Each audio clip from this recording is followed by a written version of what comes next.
name is Giancarlo Vasquez. I am the president of Vasquez Innovations, and I'm going to present to you how we will be entering the PC market. Here is an overview of everything I will cover in this presentation. We have the market segments, the products, location, sales force, advertising, the simulation results, and what we will do going forward as a company using those simulation results.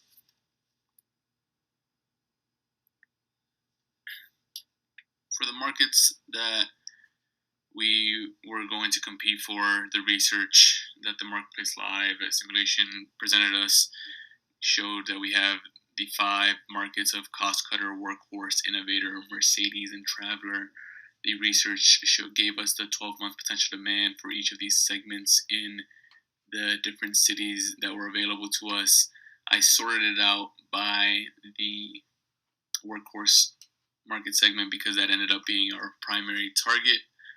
You can see here that it has the most cities with over 3,000 potential customers.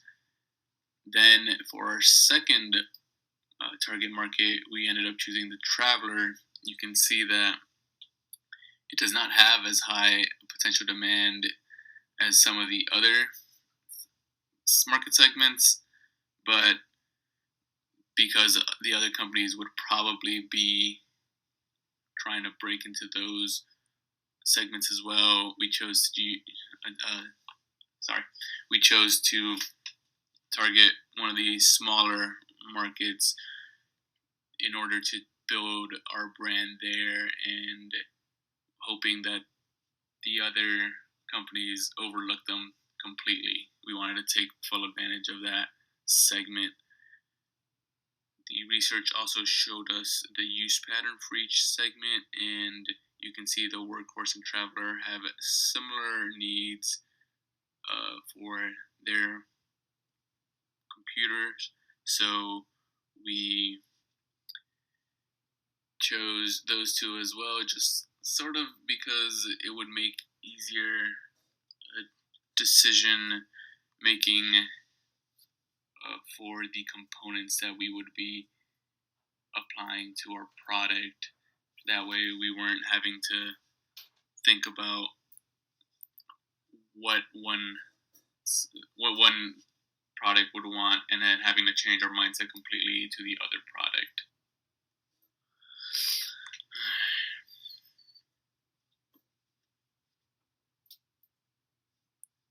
We started out with 4 different products going into the initial, or after quarter 2, going into the initial rollout of quarter 3. We created 2 products for each segment that we were targeting. We named them after each segment to keep things simple. We had the Workhorse and the Workhorse Plus, and the Traveler and the Traveler Plus products. The Workhorse and the Traveler, they were our more simple, our basic computer, our more cost-conscious products. We did not create these products with the most basic components because we still wanted to be seen as innovative and providing higher-end products than our competitors. So we chose the middle choices in components for both of those, so that way we could still provide a better product to the customers. And then for the Plus models, we ended up choosing the highest rated, the more optimum components for those, and obviously we charged a little bit more for those products, and those are the ones that we focused on trying to sell. We went into quarter 3, and after we received our research for how those products were received, we stayed with the same Workhorse and Traveler as our basic models. They got a a good return on those, and then we changed up our Workhorse and Traveler Plus models into our 3X models, which had more components in each of them in order to try to bring in more customers from the other segments, such as the Innovator or the Mercedes, who were looking for other things in their products. Then we just stayed with those products. We kept a high market share throughout most of those quarters. Then in quarter 6, we felt comfortable enough with how we were doing that we created a new product, the JC. That one we used research that we had. It's not shown here, but for the Mercedes market segment, it'll be important to note later on how it actually was received. It was very successful, but it was actually more successful in the Innovator market segment. For the location of our sales offices, as recommended by the Marketplace Live simulation, we started off with only 2 sales offices leaving quarter 2, and because our primary and secondary targets were Workhorse and Traveler, we got the top 8 12-month potential demand shown here. You see that Paris is the top choice for the Workhorse, and Chicago is its second choice, and Chicago also happens to be the second choice for the Traveler, so it made sense to try to target those two cities right off the bat. That ended up being very successful for us. Then Marketplace Live Simulation recommended that we only start, or that we try to stay rather conservative in our continuing quarters and only open up 1 city. I think we could have probably gone a little bit more aggressive after seeing the results, but so far we only went with the 1 city, Tokyo. As you can see, it's 4th for Workhorse. We found much success already using the top 2 cities for Workhorse, so we try to apply that same mentality to the Traveler, and Tokyo is the top choice for that one, and you can see that it's still a pretty top choice for the Workhorse, being its 5th highest city. Then after that, we decided to get more aggressive, and in quarter 4, we chose to open up sales offices in Toronto, Mumbai, and Johannesburg. You can see that Toronto is up there for both Workhorse and Traveler. Mumbai is there for both of them on the lower scale, but still top 8. And Johannesburg is not located there. At this point, we chose to open up sales offices whose leases weren't as expensive as some of the other cities. Possibly something that we could look forward to at changing when we do this real world. In quarter 5, we took back our mentality to how we started out, and we opened up offices in some of the more demand or higher demand cities that are listed, with Sao Paulo, Shanghai, and Warsaw. And maybe it was a little too late to try to get back that market share with those, seeing as how we had other competitors already established in those markets. Salesforce. This here we have just an example of the Americas location, just one of the 3 that we could have chosen. The numbers are similar for the other 2 locations for it all depends on quarter. So obviously in quarter three, some of those cities we weren't in at first, but and then in quarter six we were established in most cities, but the numbers stayed about the same in wherever the companies had a office open. The Marketplace Live simulation gave us a little rule of thumb, sort of, that we should assume that each salesperson sells somewhere between 30 to 100 products per quarter. So, with that information, I chose to be aggressive with our salespeople that we had. So we started out with the most salespeople. Obviously, I didn't know that until after we got our research back. But as you can see, in quarter three, we started out with 7 total salespeople, which is the most out of any of our competitors there. And we even started out with specifically 3 in the Workhorse and 3 in the Traveler, which you can see 3 salespeople per any market segment is the most that we had. And again, we focused those on our primary and secondary targets just because that's which our products were being made for.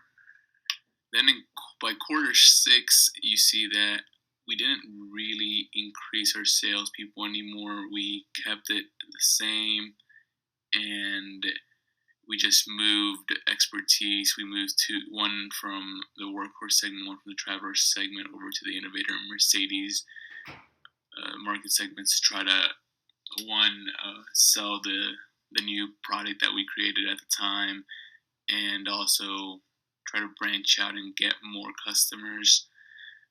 You see that the other companies started catching up with the salespeople we had in the area, and they actually even increased their salespeople in some of the segments we were working in, mainly the Workhorse. You see Rise has about 3 or 4 salespeople in those segments, and we actually went down to 2 in each of those cities. So going forward, we could also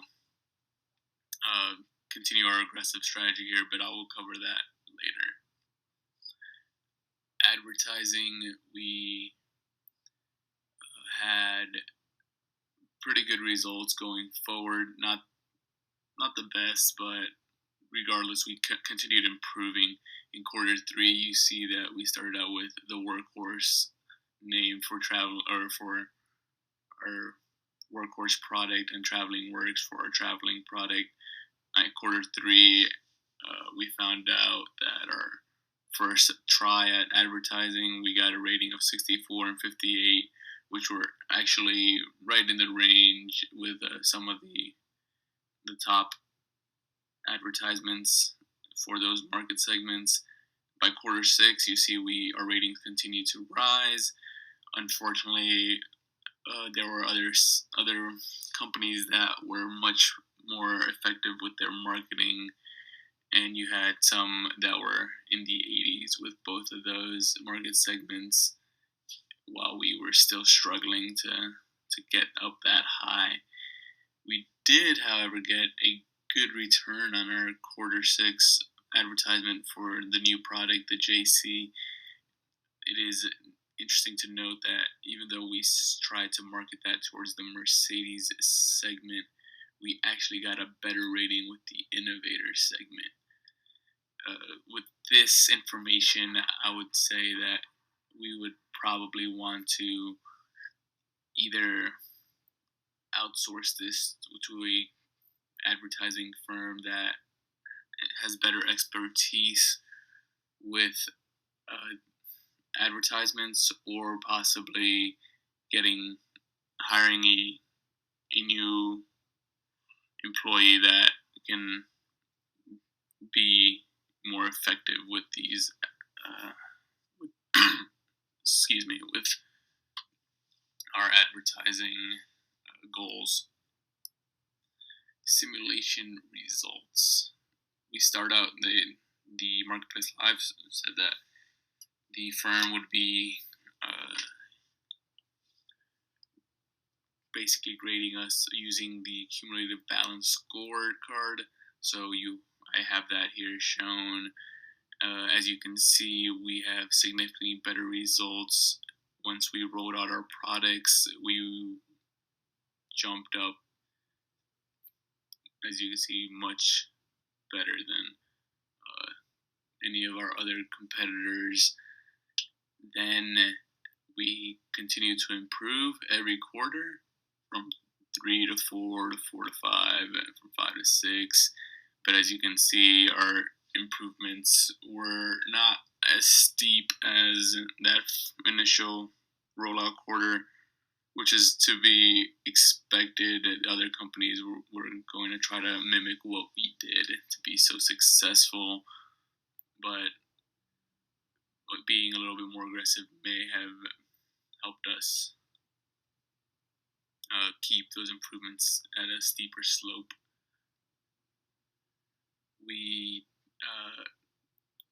got profits, not losses, in quarter 3, which was important to us because the simulation was telling us most of the time going forward that quarter 3 was a tough quarter, that we would probably get losses because the market was so fresh. But we fought that, and that's really good news. And even though our balance scorecard was constantly going up, you can see kind of why its improvement slope wasn't so steep. We did continue to make profits every quarter, but you see after quarter 4, our profits dropped back down below back down to about 2,100,000 instead of the 2,007,000 that we got in quarter 4. Although we did the net investment there, you see that we were constantly going up. We doubled up on the 7 million that we received from corporate headquarters throughout the first 5 quarters, and return on investment, you see we got a 203. So the headquarters should have been happy at this point. We will see how they feel by the end of the entire simulation at quarter 8. Simulation results continued here. We cover our threats. Our threats, one is internal. We received too much success too early. We coasted a little bit. You can see in our market performance, our slope is actually going down after that initial rollout quarter, and you see the other companies catching up and surpassing us.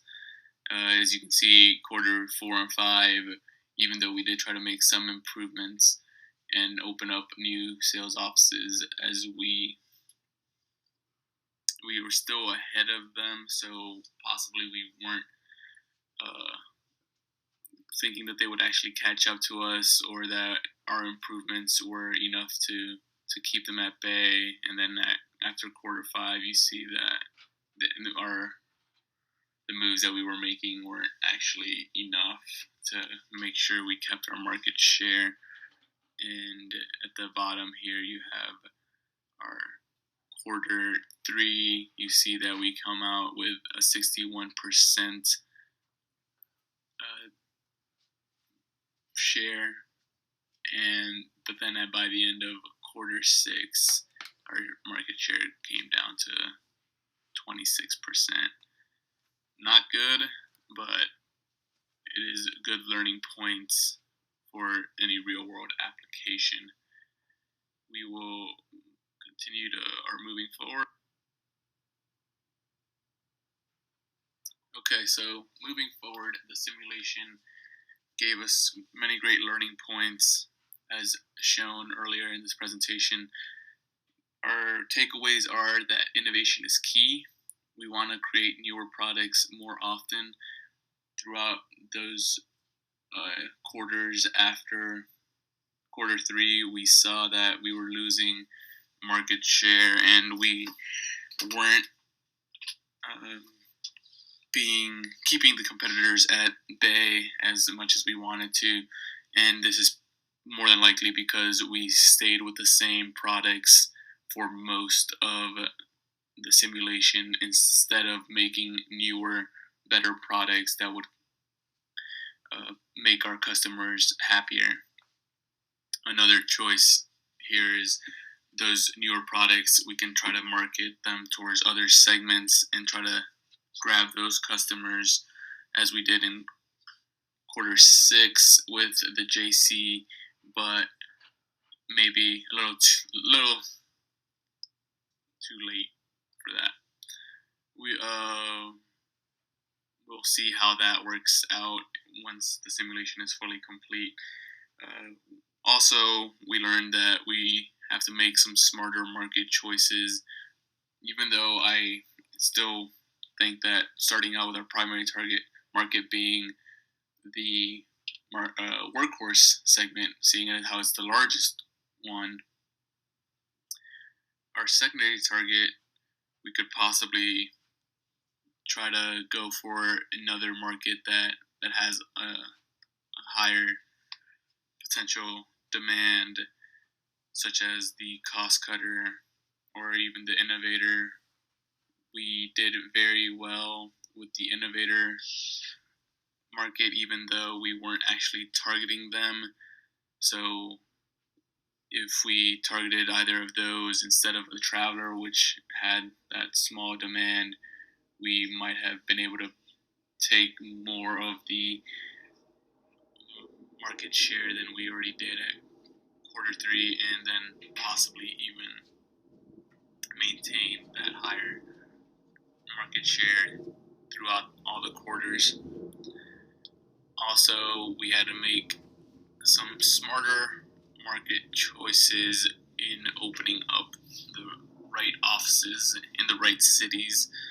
Like you saw in quarter 4, we opened up Johannesburg, not because there was a high demand in there for the products we were making, but rather because they were a cheaper office to lease out. The same went with those 2 other ones we opened up in quarter 4, and you can see that wasn't as effective as probably opening up offices in other cities. So we need to be not scared of using the investment money that the headquarters was giving us and targeting cities that had a better chance for success for us. A key word that I've sort of been using throughout this presentation is aggressiveness, or being aggressive. That is key for our business. We were very aggressive going into quarter 3, and that paid off. We had 61% of the market share at that time, but then we kind of never kept that aggressiveness up, especially in the sales force. You saw that we started out with 7 salespeople in the Americas per city, and then we stayed at 7 salespeople. Our competitors all caught up to us, and I believe that if we continue increasing our salespeople as our product continues to gain more traction and more customers are wanting it, we have to increase our salespeople in order to meet that demand and take advantage of that demand. And then we also learned that we have to keep our prices competitive. A lot of our market share that we lost ended up being in the cost cutters segment, and that's a segment that is rather large. So as long as we keep our prices competitive with either rebates or just the initial price is important. Those are the main things that were taken away from the simulation. These things will prove to be very helpful, I believe, in the real world application once we start actually getting into the PC market. I believe that if we use the same strategy as we did early on in the simulation, and continue using that strategy throughout our business life, then we will find great results as we venture into the PC market. Thank you for your time. Here is our reference, and have a good one.